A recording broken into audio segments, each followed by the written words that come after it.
Bayam di laman. Tiok batang punya dahan. Tiok dahan punya rantiang. Tiok rantiang ado batangkai.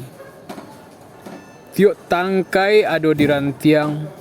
Tiok rantiang ado badahan. Tiok dahan berasal dari batang. Tiok batang berasal dari bijo. Antah jatuh dek buruang tabang, antah nan dimuntahkan musang. Maliek buah, acok lupo jo batang. Arok di batang gadang, lupo bijo tabuang. Indak mambilang gadang jo ketek, indak maetong lamo jo lambe. Sapantun bayam di alaman, bara baguno di kehidupan, sesuai sunah nan digarihkan. Bukit Tinggi, 21-22 November 2021, Sutan Raja Pamuncak.